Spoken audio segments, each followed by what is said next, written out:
அனைவருக்கும் இனிய ஓய்வு நாள் வாழ்த்துக்கள். இப்போ ஆஹ், தேவன் தந்த இந்த அருமையான ஓய்வு நாளிலும் தேவனுடைய செய்தியை எங்களோடு பகிர்ந்து கொள்ள கிடைத்தது ஒரு பெரிய ஒரு பாக்கியம். தேவனுடைய நாமத்துக்கு எல்லா துதிகான மகிமை உண்டாவதாக. இன்றைய தினத்திலே நாங்கள் பேச போகிற காரியம் கண்மலையோடு பேசுவோம். VS ஜோசப்பை தான் நினைக்கிறேன். இது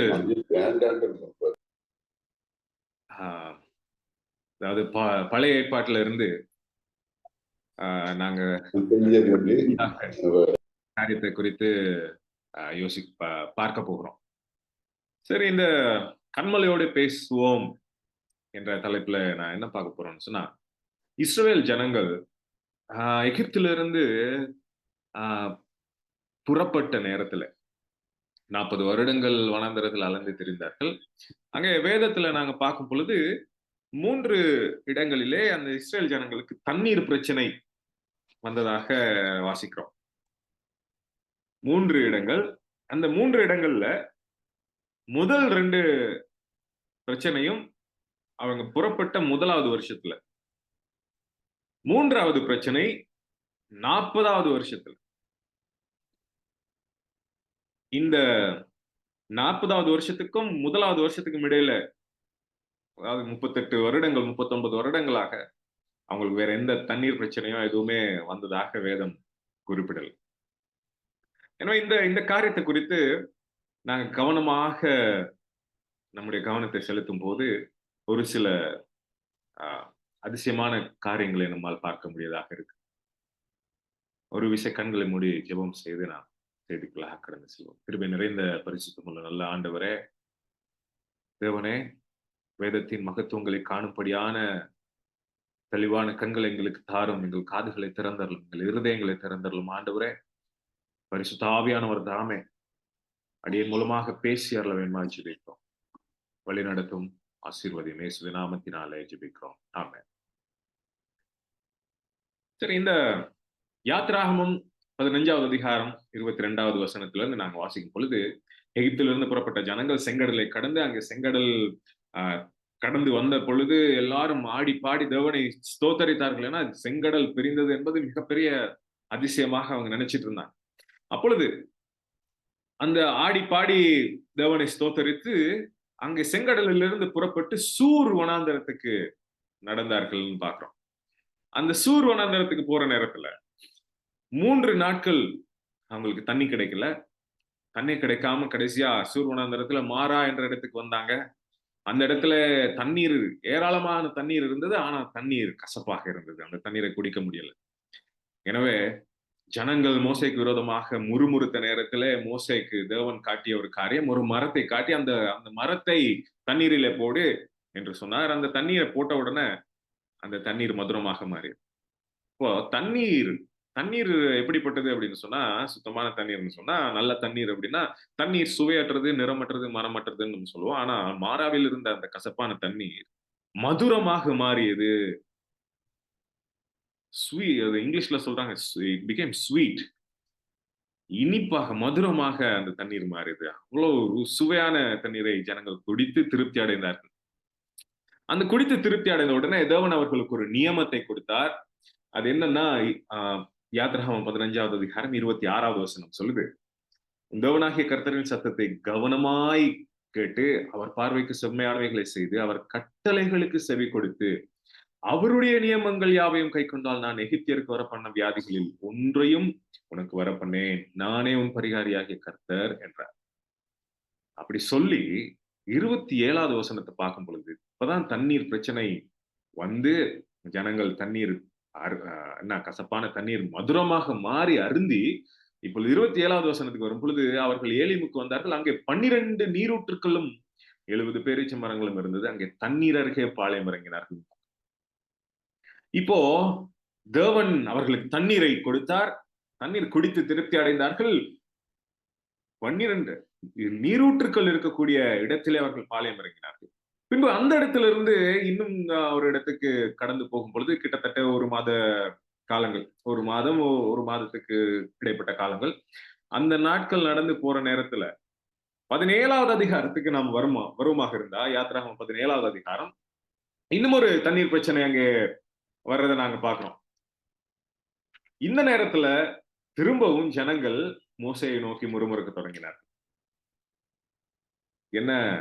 17வது அதிகாரம், யாத்திராகமம் 17வது அதிகாரம் 7வது வசனம், 17வது அதிகாரம் 7வது வசனம். இது ரொம்ப ஒரு கவலைக்குரிய விஷயம். என்ன அந்த ஜனங்கள் என்ன சொல்றாங்கன்னு சொன்னா, இஸ்ரவேல் புத்திரர் வாதாடினது நிமித்தமும் கர்த்தர் நடுவில் இருக்கிறாரா இல்லையா என்று அவர்களை பரீட்சை பார்த்தது நிமித்தமும் அவன் அந்த ஸ்தலத்துக்கு மாசா என்றும் மேரிபா என்றும் பெயரிட்டான்னு பார்க்க. இந்த ஜனங்கள் இப்போதான் ஒரு மாசத்துக்கு முன்னாடிதான் தேவன் கசப்பான தண்ணீரை மதுரமாக மாற்றி தந்தார், 12 நீரூற்றுக்கள் இருக்கக்கூடிய இடத்துக்கு அவர்களை வழிநடத்தினார். அப்படி இருந்த தேவன் இப்ப திரும்ப என்ன சொல்றாங்கன்னா, தேவன் எங்கள் நடுவில் இருக்கிறாரா இல்லையா என்று முறுமுறுத்தார்கள். தேவன் அவங்க நடுவில் இருந்தாரா இல்லையான்னு சொல்லி அவங்க கேட்கிற அளவுக்கு எவ்வளவு குருடானவர்களாக இருந்திருக்கணும். ஏன்னா மேகஸ்தம்பம் அவங்களோட தான் இருக்குது, அக்னி ஸ்தம்பம் அவங்களோட இருக்கு, செங்கடலை பிளந்து அவங்களை கொண்டு வந்த எவ்வளவோ அற்புதங்கள் அந்த வனாந்தரத்துல அவங்க சந்திச்சு வந்திருந்தாலும் இந்த ஒரு மாசம் போற நேரத்துல திரும்ப அவங்க தேவன் எங்கள் மத்தியில, கர்த்தர் எங்கள் மத்தியில இருக்கிறாரா இல்லையா என்று கர்த்தரை அவர்கள் பரீட்சை பார்த்தார்கள் சொல்லி வேதம் சொல்லு. எனவே அந்த இடத்துக்கு மாசா என்று பெயரிட்டு இப்போ தண்ணீர் பிரச்சனை வந்த பொழுது அங்க என்ன நடக்குது? 6வது வசனம், 17வது அதிகாரம் 6ஆம் வசனம். தேவன் மோசே இடத்துல சொல்றார், நான் ஓரேபிலே நான் உனக்கு முன்பாக கண்மலையின் மேல் நிற்பேன், நீ அந்த கண்மலையை அடி, அப்பொழுது ஜனங்கள் குடிக்க அதிலிருந்து தண்ணீர் புறப்படும் என்றார். அப்படியே மோசே இஸ்ரவேல் மூப்பரின் கண்களுக்கு முன்பாக செய்தான். அப்போ அங்கெல்லாம் தண்ணீர் நிறைவாக வந்து ஜனங்கள் குடித்து திருப்தி அடைந்தார்கள். இங்க நாங்க பார்க்கும் பொழுது கர்த்தர் கண்மலையில இருந்தார், அந்த கண்மலை அடிக்கும்படி மோசையிடம் சொன்னார், மோசே அடித்தார், தண்ணீர் வந்தது. இந்த ஜனங்கள் யார் என்று பார்த்தா, இந்த ஜனங்கள் எல்லாருமே ஒரு மூத்த தலைமுறையினர், எகிப்திலிருந்து புறப்பட்டு வந்த மூத்த தலைமுறையினர், எப்ப பார்த்தாலும் மோசைக்கு விரோதமாக முறுமுறுத்த ஜனங்கள். இது 1ஆம் வருடத்தில் ஏற்பட்ட தண்ணீர் பிரச்சனை. இதற்கு பிறகு அங்க தண்ணீர் பிரச்சனை எதுவுமே இல்லை. கடைசியாக 40வது வருடத்துல, அதாவது கானான் தேசத்தின் எல்லையில இருக்கும் பொழுது அடுத்த தண்ணீர் பிரச்சனை வந்துச்சு. இது 40வது வருடம். இந்த பிரச்சனை எங்க எழுதப்பட்டிருக்குதுன்னா, எண்ணாகமம் 20வது அதிகாரம். எண்ணாகமம் 20வது அதிகாரம். எண்ணாகமம் 20ல இந்த தலைமுறையினர் எப்படிப்பட்ட தலைமுறையினர்னா, அந்த பழைய தலைமுறையினர். யாத்திராகமம் 15வது அதிகாரம் 17வது அதிகாரத்தினால மோசைக்கு விரோதமாக முறுமுறுத்த தலைமுறையினர் எல்லாரும் வனாந்தரத்திலே மரித்து, இது புதிய தலைமுறையினர். அந்த மாராவிலும் மாசாவிலும் தண்ணீர் பிரச்சனை ஏற்பட்ட பொழுது 20 வயதுக்கு குறைவாக இருந்தவர்கள் தான் இப்போ 40வது வருடத்துல எண்ணாகமம் 20வது அதிகாரத்துல சொல்லப்படுற இந்த தலைமுறை. அப்போ பழைய அந்த முறுமுறுத்த தலைமுறையினர் எல்லாரும் இப்ப மரித்து போனார்கள். இப்போ இங்க திரும்ப ஒரு தண்ணீர் பிரச்சனை. ஏன்னா இஸ்ரவேல் புத்திரரின் சபையார் 1வது வசனத்துல இருந்து வாசிக்கும் பொழுது, எல்லாரும் 1ஆம் மாதத்தில் சீன் வனாந்தரத்தில் சேர்ந்து ஜனங்கள் காதேசில் தங்கி இருக்கையில் மிரியாம் மரணம் அடைந்து அங்கே அடக்கம் பண்ணப்பட்டால். இப்போ அந்த பழைய தலைமுறையில இருக்கக்கூடிய, உயிரோடு இருக்கக்கூடிய ஒரு 5 பேர் இருந்தாங்க. அதாவது யோசுவா, காலேபு, மோசே, ஆரோன், மிரியாம். இப்பொழுது மிரியாம் மரித்து அடக்கம் பண்ணப்பட்டால். அப்போ 4 பேர் தான் மிஞ்சிருக்காங்க. ஜனங்களுக்கு தண்ணீர் இல்லாது இருந்தது. அப்பொழுது அவர்கள் மோசேக்கும் ஆரோனுக்கும் விரோதமாக கூட்டம் கூடினார்கள். ஜனங்கள் மோசையோட வாக்குவாதம் பண்ணி, எங்கள் சகோதரர் கர்த்தருடைய சந்நிதியில் மாண்ட போது நாங்களும் மாண்டு போயிருந்தால் நலமா இருக்கு அப்படின்னு சொல்றாங்க. ஏன்னா 40 வருடத்துக்கு இடைப்பட்ட காலத்துல அங்க 20 வயதுக்கு மேற்பட்டு எகிப்திலிருந்து புறப்பட்ட எல்லாரும் வனாந்தரத்துல மரித்து போனார்கள். அவங்களோட சேர்ந்து நாங்களும் மரித்திருக்கலாம், அது நல்லாமா இருந்திருக்கும் அப்படின்னு சொல்லி ஜனங்கள் மோசைக்கு விரோதமாக முறுமுறுத்தாங்க. இப்போ 4வது வசனம், நாங்கள் எங்கள் மிருகங்களும் இங்கே சாகும்படி நீங்கள் கர்த்தரின் சபையை இந்த வனாந்தரத்திலே கொண்டு வந்தது என்ன? விதைப்பும் அத்தி மரமும் திராட்சை செடியும் மாந்தளம் செடியும் குடிக்க தண்ணீரும் இல்லாத இந்த கெட்ட இடத்தில் எங்களை கொண்டு வரும்படி நீங்கள் எங்கள் எகிப்திலிருந்து புறப்படினது என்ன என்றார்கள். எவ்வளவு அற்புதங்களை அடையாளங்களை கண்ட இந்த ஜனங்கள் திரும்பவும் அங்க முறுமுறுக்க, அதே அந்த பழைய தலைமுறையினருடைய குணாதிசயத்தை இந்த புதிய தலைமுறையினரும் அதை வெளிப்படுத்துகிறவர்களாக இருக்கிறார். அப்போ என்ன நடக்குது? மோசையும் ஆரோனும் அங்கே ஆசரிப்பு கூடார வாசலிலே போய் முகங்குப்புற விழுந்து கர்த்தரிடத்துல ஜெபிக்கும் பொழுது கர்த்தருடைய மகிமை அங்கே காணப்பட்டு கர்த்தர் மோசையை நோக்கி சொன்ன காரியம், நீ கோலை எடுத்துக்கொண்டு நீயும் உன் சகோதரனாகிய ஆரோனும் சபையாரை கூடி வர செய்து அவர்கள் கண்களுக்கு முன்பே மலையை பார்த்து பேசுங்கள், அப்பொழுது அது தன்னிடத்தில் உள்ள தண்ணீரை கொடுக்கும் அப்படின்னு சொல்லி தேவன் சொன்னார். அப்போ மோசே ஆரோனும் ஜனங்கள் எல்லாரும் கூப்பிட்டாங்க. கோலை எடுத்துக்கொண்டு அங்கே மலைக்கு சென்று 10வது வசனம், மோசேயும் ஆரோனும் சபையாரை கண்மலைக்கு முன்பாக கூடி வர செய்தார்கள். அப்பொழுது மோசே அவர்களை நோக்கி, கலகக்காரரே கேளுங்கள், உங்களுக்கு இந்த கண்மலையிலிருந்து நாங்கள் தண்ணீரை புறப்பட பண்ணுவோமோ என்று சொல்லி 11வது வசனம், தன் கையை ஓங்கி கண்மலையை தன் கோலினால் 2 தரம் அடித்தான். உடனே தண்ணீர் ஏராளமாய் புறப்பட்டது. சபையார் குடித்தார்கள், அவர்கள் மிருகங்களும் குடித்தது. மோசே கண்மலையை தன் கையினாலே 2 தடவை ஓங்கி அடித்தான். ஆனால் தண்ணீர் ஏராளமாய் புறப்பட்டது. எல்லாரும் நிறைவாய் குடித்து திருப்தி அடைந்தார்கள். இது 40வது வருடத்தில் நடக்கிற சம்பவம். மாராவிலும் மாசாவிலும் தண்ணீர் பிரச்சனை வந்த பொழுது அந்த தண்ணீரை சுவைத்த பெரிய மூத்த தலைமுறையினர் யாருமே இப்பொழுது உயிரோடு இல்லை. அது எப்படி நமக்கு தெரியும்னா, எண்ணாகமம் 32வது அதிகாரம் 11வது 12வது வசனம் சொல்லுது. எண்ணாகமம் 32வது அதிகாரம் 11ஆம் 12ஆம் வசனம், உத்தமமாய் என்னை பின்பற்றின கேனாசியனான எப்புன்னேயின் குமாரன் காலேபும் நூனின் குமாரன் யோசுபாவும் தவிர எகிப்திலிருந்து வந்தவர்களில் 20 வயதுக்கு மேற்பட்ட மனிதர்களில் ஒருவனும் என்னை உத்தமமாய் பின்பற்றாதபடியால் அவர்கள் நான் ஆபிரகாமுக்கும் ஈசாக்குக்கும் யாக்கோவுக்கும் ஆணையிட்டு கொடுத்த தேசத்தை காண்பதில்லை என்று ஆணையிட்டு இருக்கிறார். எனவே இங்க இந்த 4 பேர் தான் இருக்கிறாங்க. அதே தவறை மீண்டும் இந்த தலைமுறையினர் செய்து கொண்டிருந்தார்கள். ஆனால் மோசே மலையிலிருந்து தண்ணீர் புறப்பட பண்ணினார். இருந்தாலும் ஒரு சோகமான சம்பவம் 12ஆம் வசனம், எண்ணாகமம் 20வது அதிகாரம் 12ஆம் வசனம், ஒரு சோகமான சம்பவம் என்னன்னா, கர்த்தர் மோசேயையும் ஆரோனையும் நோக்கி, இஸ்ரவேல் புத்திரரின் கண்களுக்கு முன்பாக என்னை பரிசுத்தம் பண்ணும்படி நீங்கள் என்னை விசுவாசியாமல் போனபடியினால் இந்த சபையாருக்கு நான் கொடுத்த தேசத்திற்குள் நீங்கள் அவர்களை கொண்டு போவதில்லை என்றார். மோசே இந்த வார்த்தையை கேட்ட உடனே மோசேக்கு எப்படி இருந்திருக்குன்னு தெரியாது. ஏன்னா மோசேனுடைய வாழ்க்கையின் 40 வருடங்கள் இந்த கானான் தேசத்துக்கு போறதுக்காக ஜனங்களை வழி நடத்தி மிகவும் கஷ்டப்பட்டு எத்தனையோ அல்லல்கள் இன்னல்கள் எல்லாம் சந்தித்து தாண்டி இந்த இடத்துக்கு வந்த பொழுது மோசே பார்த்தவன் சொல்றார், நீங்கள் என்னை விசுவாசியாமற் போனீர்கள், அதனால தேசத்திற்குள் நீங்கள் அவர்களை கொண்டு போவதில்லை. ஏன்னா மோசேயிடம் தேவன் சொல்லியது மலையுடன் பேசு அப்படின்னு சொன்னார். ஆனால் மோசே மலையை அடித்தார். அந்த ஒரு அடித்த ஒரு காரணத்தினால மோசே மற்றும் ஆரோனுக்கு இந்த வாக்குத்தத்தத்தின் தேசத்துக்குள் செல்ல முடியாமல் போனது அப்படின்னு பார்க்கிறோம். கண்மலை அடித்தது ஒரு குத்தமா?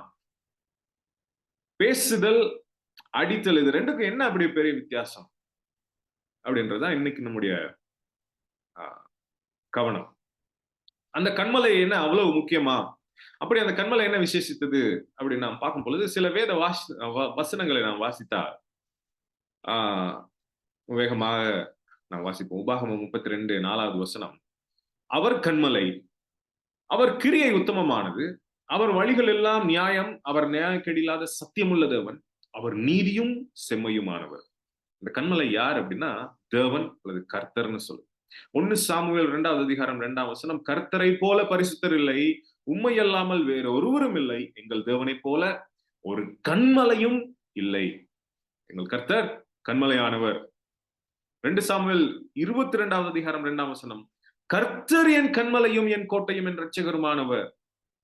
2 சாமுவேல் 22வது அதிகாரம் 32ஆம் வசனம், கர்த்தரை அல்லாமல் தேவன் யார்? நம்முடைய தேவனை அன்றி கண்மலையும் யார்? சங்கீதம் 18ஆம் சங்கீதம் 31ஆம் வசனம், கர்த்தரை அல்லாமல் தேவன் யார்? நம்முடைய தேவனை அன்றி கண்மலையும் யார்? சங்கீதம் 62வது சங்கீதம் 6வது வசனம், அவரே என் கண்மலையும் என் ரட்சிப்பும் என் உயர்ந்த அடைக்கலமுமானவர், நான் அசைக்கப்படுவதில்லை. ஏசாயா 26வது அதிகாரம் 4ஆம் வசனம், கர்த்தரை என்றைக்கும் நம்புங்கள், கர்த்தராகிய யெகோவா நித்திய கண்மலையா இருக்கிறார். இப்போ இந்த வசனங்கள் இன்னும் இந்த மாதிரி 100கணக்கான வசனங்களை வேதத்துல இருந்து நான் காட்டலாம். கர்த்தர் கண்மலையானவர், கர்த்தர் நித்திய கண்மலை, கர்த்தர் என் கண்மலையும் என் கோட்டையும் என் அப்படியே பல வசனங்கள், ஒரு சில வசனங்களை நான் உங்களுக்கு காட்டுறேன். அப்போ இந்த கன்மலை யார்? கர்த்தர். கர்த்தர் என்று சொல்லப்படுகிற அந்த நபர் யார்? 1 கொரிந்தியர் 10வது அதிகாரம் 4ஆம் வசனம் அதற்கான பதிலை தருகிறது. கர்த்தர் என்று சொல்லப்படுகிறவர் யார்? 1 கொரிந்தியர் 10வது அதிகாரம் 4ஆம் வசனம். எல்லாரும் ஒரே ஞானபானத்தை குடித்தார்கள். எப்படி எனில் அவர்களோடே கூட சென்ற ஞான கன்மலையின் தண்ணீரை குடித்தார்கள். அந்த கன்மலை கிறிஸ்துவே. கன்மலையிலிருந்து தண்ணீர் புறப்பட்டதே, அந்த ஞான கன்மலை கிறிஸ்து என்று வேதம் சொல்லுகிறது. அப்பொழுது அந்த கன்மலை ஓரேபிலே, அந்த கன்மலை கர்த்தர் சொன்னார், நான் கன்மலையில் இருப்பேன், நீ வந்து அந்த கன்மலையை அடி, அப்பொழுது தண்ணீர் வரும் என்று சொன்னார். ஆனால் இப்பொழுது இங்கே 40வது வருடத்திலே அந்த கன்மலையோடு பேசும்படியாக சொன்னார். அந்த கன்மலை அடித்தது நிமித்தமாக மோசேயும் ஆரோனும் வாக்குத்தத்தத்தின் தேசத்துக்கு உள்ளே செல்லுவது தடுக்கப்பட்டது, அல்லது அவர்களுக்கு அனுமதி மறுக்கப்பட்டது. இதற்கான காரணம் என்ன? அந்த ஞான கன்மலை ஒரு கன்மலையாக இஸ்ரேல் மக்களோடு பிரயாணம் பண்ணினதாக பவுல் 1 கொரிந்தியர் 10வது அதிகாரத்தில் எழுதுறார். எப்படி எனில் அவர்களோட கூட சென்ற ஞான கன்மலையின் தண்ணீரை குடித்தார்கள். இந்த ஞான கன்மலை என்ன செய்தது? அவர்களோட கூட சென்றது. கிறிஸ்து இஸ்ரவேல் ஜனத்தாருடைய பிரயாணம் முழுவதிலும் கூட இருந்தார். அங்கே 1வது வருடத்திலே வந்தது தண்ணீர் பஞ்சம் அல்ல, 40வது வருடத்தில் வந்ததும் தண்ணீர் பஞ்சம் அல்ல. அந்த மக்களுக்கான ஒரு சோதனை, எந்த அளவுக்கு தேவன் மேல் விசுவாசமா இருக்கிறார்கள் அப்படின்றதுதான். அந்த கன்மலை அங்கதான் இருந்துச்சு. அந்த ஞான கன்மலை அவர்களோடு தான் இருந்தார். அவர் 38 வருடங்கள், அந்த 1வது வருடத்துக்கும் 40வது வருடத்துக்கும் இடைப்பட்ட அந்த வருடங்களிலே எல்லாம் தண்ணீர் கொடுக்க முடியுமாக இருந்தால், அந்த 1வது 40வது வருடத்தில் மாத்திரம் ஏன் தண்ணீர் பிரச்சனை? அது தண்ணீர் பஞ்சம் அல்ல, அது மக்களுக்கான ஒரு சோதனை. அவர்கள் தங்கிய இடங்களில் எல்லாம் தண்ணீர் கன்மலையிலிருந்து கொடுக்கப்பட்டது. அந்த கன்மலை மாசாவில் அடிக்கப்பட்டார். ஆனால் என்னாகமம் 20வது அதிகாரத்தில் அந்த கன்மலை அடிக்கப்படக்கூடாது. அந்த கன்மலையோடு பேச வேண்டும். மாறாக கன்மலை அடிக்கப்பட்டது. 2 தடவை ஓங்கி அடித்தான் என்று வேதம் தெளிவாக அது விளக்கமாக எழுதப்படும். 2 தடவை ஓங்கி அடித்தான். அந்த கன்மலை ஒரு தடவை தான் அடிக்கப்பட வேண்டும், 2 தடவை அடிக்கப்படக்கூடாது. 2வது தடவையும் அடிக்கப்படக்கூடாது. வேதம் சொல்லுகிறது, எபிரேயர் 10வது அதிகாரம் 10வது வசனம், இயேசு கிறிஸ்துவினுடைய சரீரம் ஒரே தரம் பலியிடப்பட்டதினாலே அந்த சித்தத்தின்படி நாம் பரிசுத்தமாக்கப்பட்டிருக்கிறோம். இங்கிலீஷ்ல அது இன்னும் தெளிவா இருக்குது. என்னன்னா, by the which will we are sanctified through the offering of the body of Jesus Christ once for all. ஒரே தடவை பலியிடப்பட்டது. அப்போ அந்த கன்மலை இயேசு கிறிஸ்து, அந்த கன்மலை ஒரு தடவை தான் அடிக்கப்படும், எல்லாருக்காகவும், once for all. எபிரேயர் 9வது அதிகாரம் 26வது வசனத்திலிருந்து 28வது வசனங்களை நாம் பார்க்கும் பொழுது இந்த வசனங்கள் சொல்லுகிறது, அப்படி இருந்ததானால் உலகம் உண்டானது முதற்கொண்டு அவர் அநேகம் தரம் பாடுபட வேண்டியதாய் இருக்குமே. அப்படி அல்ல, அவர் தம்மை தாமே பலியிடுகிறதினாலே பாவங்களை நீக்கும் பொருட்டாக இந்த கடைசி காலத்தில் ஒரே தரம் வெளிப்பட்டார். 27ஆம் வசனம், அன்றியும் ஒரே தரம் மரிப்பதும் பின்பு நியாயத்தீர்ப்பு அடைவதும் மனுஷருக்கு நியமிக்கப்பட்டிருக்கிறபடியே கிறிஸ்துவும் அவருடைய பாவங்களை சுமந்து தீர்க்கும்படிக்கு ஒரே தரம் பலியிடப்பட்டு தமக்காக காத்துக் கொண்டிருக்கிறவர்களுக்கு ரட்சிப்பை அருளும்படி 2ஆம் தரம் பாவம் இல்லாமல் தரிசனமாவார். 2ஆம் தரம் அவர் அடிக்கப்படுவதில்லை. கன்மலையாகிய கிறிஸ்து நமக்காக ஒரே தரம் மாத்திரம் அடிக்கப்பட வேண்டும். மீண்டும் மீண்டும் நாம் அவரை சிலுவையில் அடிக்க முடியாது. அடித்ததன் விளைவு என்ன ஆச்சுன்னா, 40 வருடமாக கானானுக்குள் செல்வதற்கு ஜனங்களை வழிநடத்தி கஷ்டப்பட்டு வந்து கடைசியில அந்த கானானுக்குள் செல்வதற்கான அனுமதி மோசேக்கு மறுக்கப்பட்டது. இன்று நம்முடைய வாழ்க்கையிலும் நம்ம நினைக்கிறது என்னன்னா, பரலோகத்துக்கு எப்படியாவது போகணும், அதான் நம்முடைய எதிர்பார்ப்பு. நம்முடைய வாழ்க்கையின் பிரயாசங்கள் எல்லாமே சாராம்சம் நான் பரலோகத்துக்கு போகணும், இயேசுவோடு பரலோகத்திலே நான் வாழ வேண்டும் என்ற அந்த எதிர்பார்ப்போட தான் நான் வாழ்ந்துட்டேன். ஆனா ஒரு ஒரு பொதுவான ஒரு வார்த்தை வசனம் சொல்லப்படுறது நம்முடைய சபைகள்ல என்னன்னா, நான் பாவம் செய்கிற ஒவ்வொரு தடவையும் நான் கிறிஸ்துவை மீண்டும் மீண்டும் சிலுவையில் அடிக்கிறவனாக இருக்கிறேன். நான் பாவம் செய்யும் போது கிறிஸ்துவை மீண்டும் மீண்டும் சிலுவையில் அறைகிறவனாக இருக்கிறேன். இது பொதுவாக சொல்லப்படுகிற ஒரு காரியம். இப்போ நாம் பரலோகத்துக்கு போகணும் அப்படின்ற எதிர்பார்ப்போட வாழ்வோமாக இருந்தால், நான் எத்தனை தடவை பாவம் செய்தாலும் தேவன் என்னை மன்னித்து என்னை ஏற்றுக்கொள்வார் அப்படின்ற நம்பிக்கை நமக்குள்ள இருக்குமாக இருந்தால், நாம் சற்று தெளிவாக ஒரு சில காரியங்களை கவனிக்கணும். அதாவது ஒரு கேள்வி, நான் பாவம் செய்கிற ஒவ்வொரு தடவையும் தேவனுடைய குமாரனை சிலுவையில் அறைகிறேன் அப்படின்னு சொல்லி நான் நினைப்பேனாக இருந்தால், எபிரேயர் 6வது அதிகாரம் 6வது வசனத்தை வாசிப்போம். எபிரேயர் 6:6 மறுதலித்து போனவர்கள் தேவனுடைய குமாரனை தாங்களே மறுபடியும் சிலுவையில் அறைந்து அவமானப்படுத்துகிறபடியால் மனம் திரும்புகிறதற்கு ஏதுவாய் அவர்களை மறுபடியும் புதுப்பிக்கிறது கூடாத காரியம். அதாவது மறுபடியும் மறுபடியும் நான் தேவனுடைய குமாரனை, அதாவது கிறிஸ்து இயேசுவை சிலுவையிலே அறைகிறேன் என்று நாம் நினைப்போமா இருந்தா, திரும்பவும் நம்மை புதுப்பிக்கிறது கூடாத காரியம் என்று வேதம் சொல்கிறது. கிறிஸ்துவை மறுபடியும் மறுபடியும் நாம் சிலுவையில் அறையலாமா? மோசேக்கு தேவன் மன்னிப்பு கொடுத்தார். மோசே பாவம் செய்தார். அதாவது கன்மலையோடு பேச சொன்ன இடத்துல மோசே கன்மலையை அடித்தார். அந்த பாவத்துக்கு மன்னிப்பு கிடைத்ததா? நிச்சயமாக தேவன் மன்னித்தார், மோசேயை மன்னித்தார். ஆனால் அந்த மன்னிப்பு கானானுக்குள் செல்வதற்கான அனுமதியாக இல்லை. அந்த அனுமதி மறுக்கப்பட்டதுதான். பாவம் மன்னிக்கப்பட்டது, ஆனால் கானானுக்குள் செல்வதற்கான அனுமதி அங்கே மறுக்கப்பட்டது. இப்போ நாம் பாவம் செய்கிற ஒவ்வொரு தடவையும் மீண்டும் மீண்டும் சிலுவையிலே கிறிஸ்துவை அறைந்து கொண்டிருந்தால், நமக்கு கானானுக்கு செல்ல அனுமதி கிடைக்குமா? சில வேளையிலே நாம் மன்னிப்பு கேட்கும் பொழுது, ஆண்டவரே நான் பாவம் செய்தேன், என்னை மன்னியும், என்னை ஏற்றுக்கொள்ளும் அப்படின்னு சொல்லும் பொழுது, மோசேக்கு சொன்ன மாதிரியான பதிலை ஆண்டவர் நமக்கு சொன்னால் என்ன ஆகும்? மோசேக்கு என்ன பதில் சொன்னார் தெரியுமா?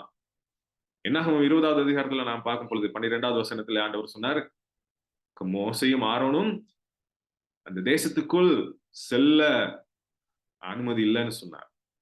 உபாகமம் 3வது அதிகாரத்துல மோசே போய் திரும்பவும் ஆண்டவர்கிட்ட கேட்கிறார், ஆண்டவரே அந்த மலைகளுக்கு அப்பால் இருக்கிற அந்த தேசத்தை நான் போய் பார்ப்பதற்கு எனக்கு அனுமதி தாரும் அப்படின்னு கேட்கிறார். உபாகமம் 3வது அதிகாரம் 25, 26வது வசனம். நான் கடந்து போய் யோர்தானுக்கு அப்புறத்தில் உள்ள அந்த நல்ல தேசத்தையும் அந்த நல்ல மலையையும் லீபேனானையும் பார்க்கும்படி உத்தரவு கொடுத்தரலும் என்று வேண்டிக் கொண்டேன். மோசே எழுதுறார், வேண்டிக் கொண்டேன். கர்த்தரோ உங்கள் நிமித்தம் என் மேல் கோபம் கொண்டு, உங்கள் நிமித்தம்னா அந்த ஜனங்களை பார்த்து மோசே சொல்றாரு, உங்கள் நிமித்தம், ஜனங்கள் நிமித்தம் மோசையின் மேல் கோபம் கொண்டு எனக்கு செவி கொடாமல் என்னை நோக்கி, மோசேக்கு ஆண்டவர் சொன்ன காரியம், இனி இந்த காரியத்தை குறித்து என்னோட பேச வேண்டாம். உபாகமம் 3வது அதிகாரம் 26வது வசனம். இனி மோசேக்கு தேவன் சொன்னார், என்னை நோக்கி போதும் போதும், இனி இந்த காரியத்தை குறித்து என்னோட பேச வேண்டாம். Please do not talk about this with me அப்படின்னு சொன்னார். அவ்வளவுதான், அது முடிஞ்சிருச்சு. அனுமதி மறுக்கப்பட்டாச்சு, அவ்வளவுதான். மன்னிப்பு, உனக்கு பாவத்துக்கான மன்னிப்பு இருக்குது, ஆனா அனுமதி இனி கிடைக்காது. இப்போ நாம் மீண்டும் மீண்டும் அவரை அடித்து அதன் பின்னர் அவரிடம் சென்று மன்னிப்பு கேட்டார். நம்மை மன்னிக்கிறதற்கு தேவன் கிருபையும் இரக்கமும் நிறைந்தவராக இருக்கிறார். ஆனால் அவருடைய பதில் சில நேரத்துல அந்த மோசேக்கு சொன்னது போல, இனி அதை பத்தி என்னோட பேச வேண்டாம் அப்படின்னு சொல்லிட்டாருன்னா நம்முடைய நிலை என்ன?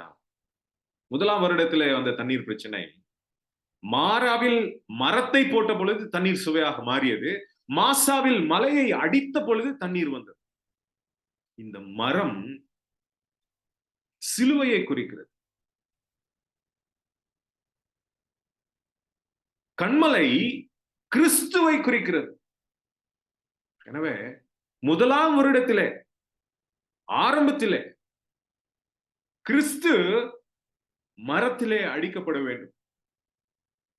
அதன் பிறகு அவர் அடிக்கப்பட்ட பொழுது நமக்கு ஜீவ தண்ணீரை அருந்தும் பாக்கியத்தை அவர் நமக்கு கொடுக்கிறார். நமக்கு ஜீவ தண்ணீரை அருந்தும் பாக்கியம் வேண்டுமாக இருந்தால் நாம் நமது சிருஷ்டிகர் கிறிஸ்து, கண்மலையாகிய கிறிஸ்து மரத்திலே அடிக்கப்பட வேண்டும். இது அடையாளமாக அங்கே காட்டப்படுது. ஆனா திரும்ப கிறிஸ்து சிலுவையில் அடிக்கப்படக்கூடாது. அது அடிக்கப்படுவதற்கு பதிலாக அவரோடு பேச வேண்டும். எவ்வாறு அவரோடு பேசுறது? இலகுவான வழிகள் தான். நம்ம எல்லாருக்குமே தெரிஞ்ச இலகுவான வழிகள் என்ன? வேதத்தை வாசிக்கிறது, ஜெபம் செய்கிறது அப்படின்னு சொல்லி நம்ம இலகுவா சொல்லிடுவோம். தேவனோடு எப்படி பேசுறது. ஆனா அன்று இஸ்ரவேலர்கள் பாவ நிவாரண பலி செலுத்தினார். இன்று நாம் பலி செலுத்துறது. கிறிஸ்து நமக்காக பலியானார், ஒரே தடவை பலி செலுத்தி முடிந்து விட்டது. இந்த முடிவு காலத்தில் இருக்கிற நாம் திரும்பவும் திரும்பவும் கிறிஸ்துவை அடிக்கணும் அப்படின்னு சொல்லி நினைக்க முடியாது. அந்த பலி செலுத்த முடியாது. பலி செலுத்தி முடிந்து விட்டது. மாறாக நாம் அவரோடு பேசுகிறவர்களாக இருக்க வேண்டும். பேசுறது, கிறிஸ்துவோடு பேசும் பொழுது நாம் எப்படி இருக்க வேண்டும்? ஏதேனுக்கு நாம் போவமாக இருந்தா, அந்த ஏதேனிலே ஆதாமும் ஏவாளும் பாவம் இல்லாது இருந்த பொழுது தினசரி தேவன் வந்தார், அவங்களோடு பேசினார், உரையாடினார், நேரத்தை செலவழித்தார். ஆனால் ஆதாமும் ஏவாளும் பாவம் செய்த பிறகு அவர்களுடைய நிலை என்னவாக இருந்தது? தேவன் மனிதனோடு பேச வேண்டும் என்ற வாஞ்சையோடு மனிதனின் தேடி ஏதேனுக்கு வந்தார். ஆனால் மனிதனுடைய நிலை பாவத்தின் பிறகு தேவனோடு பேசுறதற்கு மனிதனுக்கு அங்கே அந்த தன்மை அற்று போனது. பாவத்தின் நிமித்தமாக மனிதன் தேவனோடு பேசுவதை விட்டு ஓடி ஒளிந்து கொண்டான். ஆதாமே எங்கே இருக்கிறாய் என்று தேவன் கேட்டார். இன்றும் நம்முடைய தேவன் அந்த நித்திய கண்மலை, என்னோடு என் பிள்ளைகள் பேச வேண்டும், வேதத்தை வாசிக்க வேண்டும், ஜெபம் செய்ய வேண்டும், என் பிள்ளைகளோடு நான் பேச வேண்டும் என்று சொல்லி நம்ம ஒவ்வொருவரையும் பேர் சொல்லி நீ எங்கே இருக்கிறாய் அப்படின்னு கேட்கிறார். ஆனா நாம் பாவத்தின் நிமித்தமாக அவரோடு பேசுவதை விட்டுவிட்டு ஓடி ஒளிந்து கொண்டிருக்கிறோம். எங்க ஒளிந்து கொண்டிருக்கிறோம்? வேலை, படிப்பு இப்படின்னு சொல்லி பிஸி ஷெட்யூல். நாங்க தேவனோடு பேசுறதுக்கு எங்களுக்கு நேரம் இல்லை. அந்த கண்மலையோடு பேசு, அப்பொழுது தண்ணீர் புறப்பட்டு வரும் என்று சொன்னாரே. நாம் கண்மலையோடு பேசுவதை விட்டுவிட்டு அந்த தண்ணீரை தேடி வனாந்தரங்களில் எல்லாம் அலைந்து திரிந்து கொண்டிருக்கிறோம். கண்மலையோட பேசினாதான் தண்ணீர் கிடைக்கும். ஆனா அந்த தண்ணீரை நாங்க வேற எங்கெங்கயோ தேடுறோம். ஜீவ தண்ணீர் நமக்கு தேவைகளை எல்லாம் சந்திப்பார். முதலாவது தேவனுடைய ராஜ்யத்தையும் அவருடைய நீதியையும் தேடுங்கள், அப்பொழுது இவைகள் எல்லாம் உங்களுக்கு கூட கொடுக்கப்படும் சொல்லி வாக்குத்தத்தம் செய்த தேவனை விட்டுட்டு கண்மலையோடு பேசினாலே தண்ணீர் கிடைக்கும்னு சொல்ற நேரத்துல நாங்க அந்த கண்மலையை விட்டுட்டு வேற எங்கெங்கயோ போய் தண்ணீர் தேடிட்டு. தேவனோடு நாம் பேச வேண்டும். தேவனோடு பேசுவதற்கு நாம் பாவம் இல்லாதவர்களாக இருக்க வேண்டும்.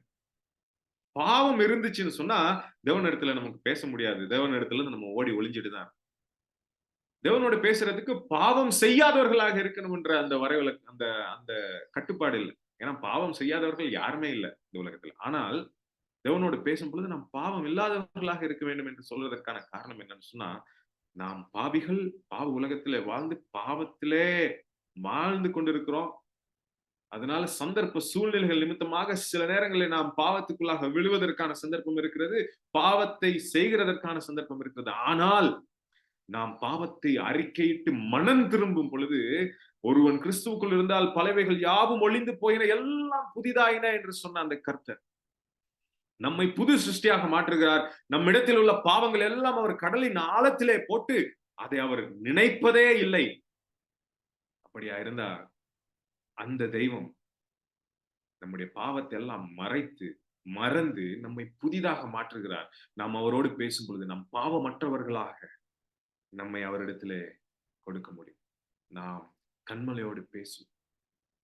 நான் பாவம் செய்கிற ஒவ்வொரு தடவையும் அவரை சிலுவையில மீண்டும் மீண்டும் அறைகிறேன் அப்படின்னு சொல்லி இதுவரை நாள் நான் நினைத்திருந்தால், இனி அவரை சிலுவையில் அறையக்கூடாது. கிறிஸ்து ஒரு தடவை தான் அடிக்கப்பட வேண்டும்.